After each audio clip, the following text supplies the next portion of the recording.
सुबह का समय। रसोई में सुनीता और रानी काम कर रही है। ऊपर वाली अलमारी खोलते ही मखाने का डिब्बा गिर पड़ता है। फिर से मखाना। भाभी मैं तो डर ही गई थी, ऊपर से कुछ भारी चीज गिर गई। लेकिन यहाँ तो हर डिब्बे में वही मखाना भरा पड़ा है। मुझे तो अब लगने लगा है कि अगर इन घर की दीवारें भी तोड़ो ना तो अंदर से मखाने ही निकलेंगे। धीरे बोल वरना मम्मी जी सुन लेंगी और फिर शुरू हो जाएंगी कि मायके से इतनी अच्छी चीज आती है और बहुओं को उसकी कदर ही नहीं है। लेकिन सच बताओ रानी, मैंने अपनी जिंदगी में किसी घर में इतना मखाना नहीं देखा जितना यहाँ शादी के बाद देख लिया। भाभी मैं तो कल रात पानी पीने उठी थी, अंधेरे में डिब्बा खोला, सोचा शायद बिस्किट होंगे, लेकिन उसमें भी ना रोस्टेड मखाने पड़े थे। मुझे तो लगा था इस घर में चिप्स खाना शायद अपराध माना जाता होगा, और कोई ये नमकीन बिस्किट कुछ दिखता क्यों नहीं है? अरे दिखेगा कैसे, और किसी चीज के रखने के लिए जगह होगी तभी तो कुछ दिखेगा ना। यहाँ के बिस्तर के तकियों में शायद मखाने भरे हुए हैं। दोनों धीरे से हंस पड़ती है। दोनों बहुएं नई थी, लेकिन एक चीज वो बहुत जल्दी समझ गई थी, इस घर में मखाना सिर्फ ड्राई फ्रूट नहीं था, भावना था। और उस भावना का सीधा कनेक्शन था विमला देवी के मायके से, जिन्हें ना तो मखाने को लेकर कुछ सुनना पसंद था, ना ही उनके मायके वालों के बारे में। सुबह सुबह इतनी हंसी किस बात की हो रही है? क्योंकि काम तो अभी तक आधा भी नहीं हुआ और तुम दोनों गप्पे मारने में लगे हो। और ये मखाने का डिब्बा नीचे क्यों रखा है? मम्मी जी वो ऊपर से निकालते समय हाथ से फिसल गया था, मैं अभी वापस रख देती हूँ। वापस रखने के लिए नहीं आया, ये सब खाने के लिए आया है। मेरे मायके से इतनी अच्छी अच्छी चीजें आती है, लेकिन तुम लोग उसका इस्तेमाल ही नहीं करती। आज समय वही है, आलू प्याज पोहा उपमा। अरे कभी मखाने से भी कुछ बनाया करो। मम्मी जी पिछले हफ्ते ही तो मैंने रोस्टेड मखाने बनाए थे शाम की चाय के साथ। बस वही तो प्रॉब्लम है, तुम लोगों को लगता है एक बार बना दिया तो बहुत बड़ा एहसान कर दिया।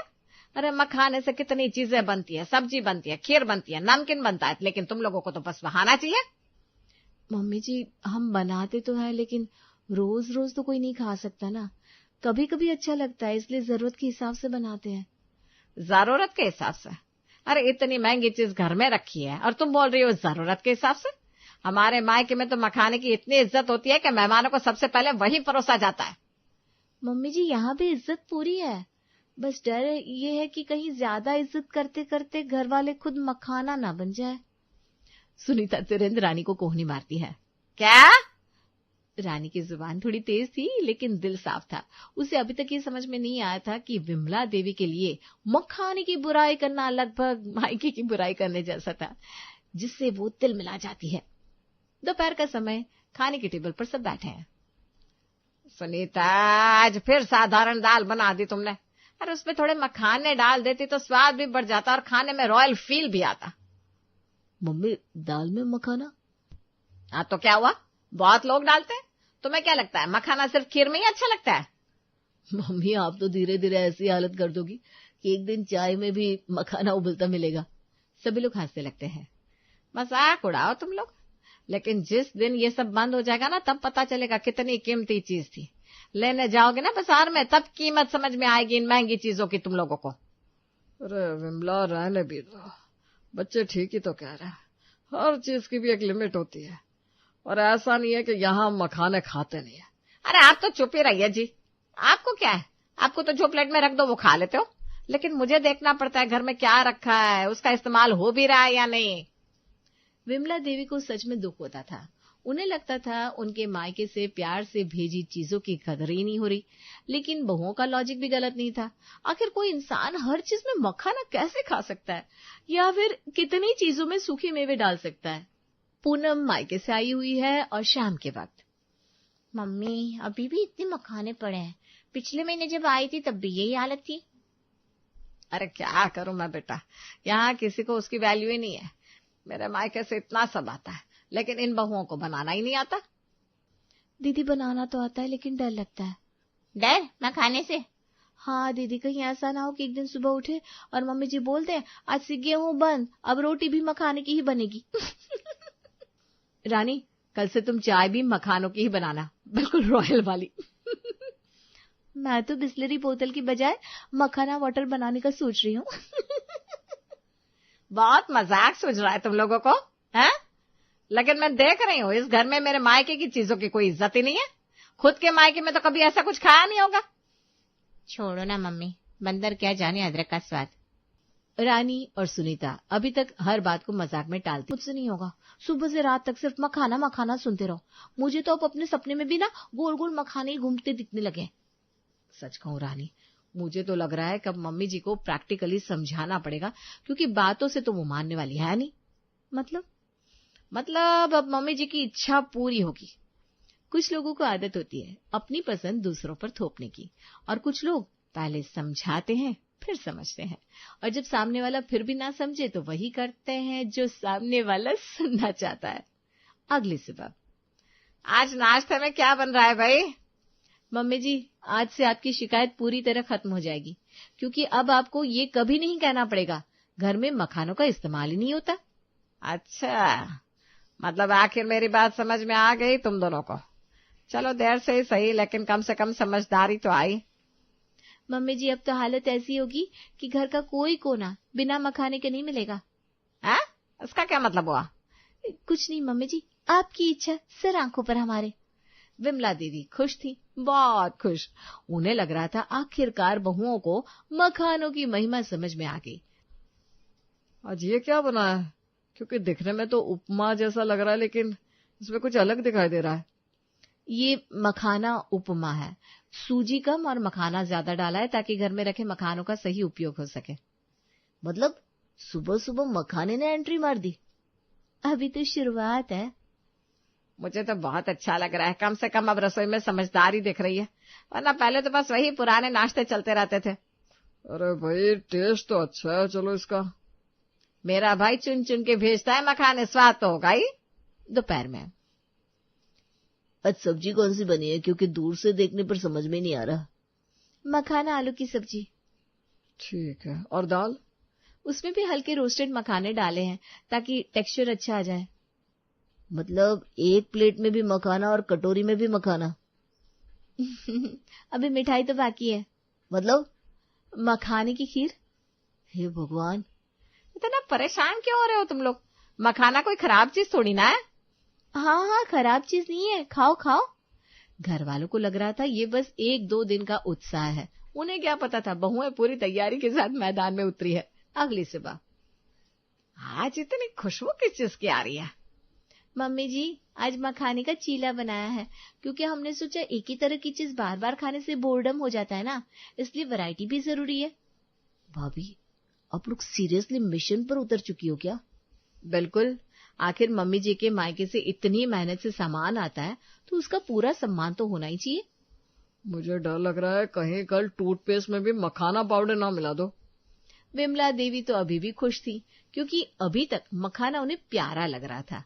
लेकिन जब प्यार जरूरत से ज्यादा हो जाए तो इंसान घबराने लगता है। मम्मी जी, चाय के साथ ये लीजिए। यह क्या है? मखाना नमकीन, और साथ में मखाना कटलेट भी बनाया है, क्योंकि सिर्फ रोस्टेड मखाना खाना बहुत बेसिक लग रहा था। अब तो मुझे सच में डर लगने लगा है। कल कहीं दाल चावल की जगह सीधे मखाने उबाल कर मत रख देना। अभी तो हमने बहुत कुछ ट्राई ही नहीं किया। मतलब और भी बाकी है? हाँ, मखाना पराठा, मखाना रायता, मखाना टिक्की। बस भाभी, मैं हाथ जोड़ता हूँ। अब हाल ये हो चुका था कि बाकी घर वालों को रसोई की खुशबू से भी डर लगने लगा था, क्योंकि हर खुशबू के पीछे मखाना निकल आता था। लेकिन ये स्वाद अभी ननद को चखाना भी तो बाकी था। शाम को पूनम मायके से आती है।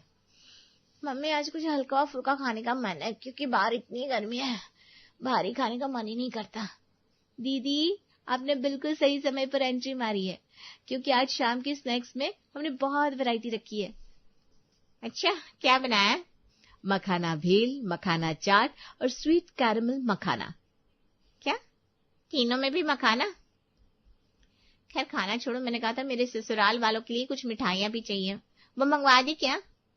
अरे दीदी, मंगवानी क्या है, आपके ननिहाल से इतने अच्छे बादाम मखाने आते हैं, हमने उसकी बर्फी, लड्डू और चिक्की भी बना दी है। क्या ये कुछ ज्यादा नहीं हो रहा? अरे दीदी, आप ही तो कह रही थी माँ जी को, हम वैसे ही रख देते हैं, डब्बे मखाने के उपयोग नहीं करते, तो हमने इस बार ना बहुत उपयोग किया है। मम्मी, अरे दीदी क्या मम्मी मम्मी कर रही हैं आप बिल्कुल मत घबराइए। मैंने ढेर सारे मखाने सेक कर आपके ससुराल वालों के लिए भी पैक कर दिए। उनसे कहिएगा मेरे मायके से आए हैं। आप भी माँ जी की तरह उनकी कितनी कदर करती है ना। अरे कदर क्या भाभी, वो तो सोने की तरह संभाल कर रखेंगी इसको, है ना। वैसे तो मेरे मायके के काजू बादाम मखाने एक नंबर के होते हैं, लेकिन पूनम इतने सारे मखानों का करेगी क्या। अरे रे कैसी बात कर रही है माँ जी, आप ही तो कहती हैं इतनी अच्छी चीज रोज उपयोग करनी चाहिए। बस वही करेंगी दीदी भी, आप ही की बेटी है, उन्हें सबकी कदर करना आता है। हाँ ये तो स्पेशल मायके की चीजें हैं, उसकी कदर तो करेंगी ही। खिलाड़ी निकली ये दोनों तो। मायके की चीज की कदर, ये लफ्ज आज विमला देवी पर ही भारी पड़ रहा था। वो कहना तो चाहती थी कुछ, लेकिन अब उसने कह कह कर बहू के दिमाग में ये चीजें भरती थी। दीदी अब शौक मत हुई, क्योंकि इस घर में सरप्राइज नाम की चीज खत्म हो चुकी है। यहाँ अब सिर्फ 2 चीजें निश्चित है, सुबह सूरज निकलेगा और प्लेट में मखाना मिलेगा। मुझे तो भाई अब चाय पीते भी डर लगता है, कहीं नीचे कप में से 2-4 मखाने तैरते ना मिल जाए। मम्मी मैं क्या मुंह लेकर जाऊंगा ससुराल। यही मखाने वाला। क्या? अरे तुम्हारी मम्मी की तरह तुम भी रोज इनकी आरती उतारना, जब तक तुम भी हमारी तरह इनसे ऊब ना जाओ। अब विमला देवी को अपनी ही बातों का वजन महसूस होने लगा था, लेकिन अभी सबसे बड़ा झटका बाकी था, जो इस कहानी में क्लाइमैक्स बनने वाला था। अगली सुबह घर के बाहर गाड़ी रुकती है। लगता है कोई आया है। अरे मम्मी जी के मायके वाले आए हैं। वाह कितने सही समय पर आया है, मुझे तो कब से इनका इंतजार था। माँ जी का मुंह देखने लायक है इस बार। चलो मखाने से स्वागत करते हैं मेहमानों का। छोटी बहू। आंगन में बड़े बड़े बोरे उतारे जा रहे थे, जिससे विमला देवी का चेहरा और ज्यादा उतरता जा रहा था। लेकिन रानी और सुनीता इस बार जानती थी कि क्या होने वाला है। बहन इस बार सोचा थोड़ा ज्यादा बीज दे, क्योंकि पिछली बार तुम बोल रही थी घर में सबको बहुत पसंद आ रहा है, सब लोग बड़े ही चाव से खा रहे हैं। हे भगवान, पिछली बार वाला स्टॉक अभी खत्म नहीं हुआ, ऊपर से और लेकर आ गए। भैया मुझे तो लग रहा है अब हमें घर के बाहर बोर्ड लगाना पड़ेगा, राष्ट्रीय मखाना भंडार। इस बार घास बिहार वाले प्रीमियम मखाने लाया है, एकदम बड़े साइज के। खीर बनाओ तो मजा आ जाए, और घी भी असली है बिल्कुल। पहले विमला देवी हर बार खुशी से बोरे अंदर रखवाती थी, लेकिन आज उनके चेहरे का रंग बदल चुका था। मामा जी जैसे जैसे मखाने की बात कर रहे थे, वैसे वैसे विमला देवी और अशांत हुई जा रही थी। भैया हम कह रहे थे इस बार रहने देते हैं ये सब। अरे क्यों बहन, तुम्हें तो बहुत पसंद है, तुम्हें तो कहती थी कि इससे अच्छी कोई चीज नहीं। पसंद थे भैया, लेकिन अब हालत ये हो गई है कि घर वाले रात में भी मखानों के सपने देखकर उठ जाते हैं। पिछले 10 दिनों से इस घर में जो चल रहा है ना, वो मैं ही जानती हूँ, इसलिए इस बार अगर फिर से ये मखाने आए तो। मम्मी जी कैसी बात कर रही हैं, अभी तो हमने मखाना पिज्जा ट्राई ही नहीं किया। भाभी भगवान के लिए चुप हो जाइए। मामा जी आप ये बुरा वापस ले जा रहे हैं ना, उसके लिए पूरा परिवार आपका जीवन भर एहसान मानेगा। मम्मी अब समझ में आया ना, हर अच्छी चीज रोज रोज अच्छी नहीं लगती। इन सब के चक्कर में मैंने कितने किलो मखाने खाए, कितने किलो लेकर गई ससुराल। मेरे ससुराल वाले भी आतंक में आ गए मखानों को देखकर। बाबा समझ गई मैं, अब कोई मखाना नहीं बनाएगा कुछ दिन तक। पक्का? पक्का। और अगर कल से किसी ने मेरी प्लेट में भी मखाना रखा ना, तो मैं खुद घर छोड़कर चली जाऊंगी। रानी लगता है हमारा मिशन पूरा हुआ। हाँ हम भी इन मखानों का नाम सुन सुनकर पक गए थे। पूरा घर जोर से हंस पड़ा, क्योंकि आखिरकार विमला देवी समझ चुकी थी किसी भी चीज की कदर जरूरी है, लेकिन किसी भी चीज की अति आपके लिए नुकसानदायक होती है, चाहे वो फिर प्यार हो, ताना हो या कोई सब्जी। आज इतने दिनों बाद नॉर्मल खाना देखकर जो खुशी हो रही है ना, वो शायद किसी 5 सितारा होटल में भी नहीं मिल सकती। सच में आज प्लेट देखकर पहली बार डर नहीं लग रहा। और सबसे बड़ी बात, खाने में कहीं भी मखाना नहीं निकल रहा। आंखें और पेट दोनों को आज राहत मिल रही है। मम्मी जी डेजर्ट में खीर रख दूं? अगर उस खीर में मखाना हुआ ना, तो मैं सच में रो दूंगी। अरे नहीं, हमने मूंग दाल का हलवा बनाया है आज। मखानों को कुछ दिनों की छुट्टी पर भेज दिया है।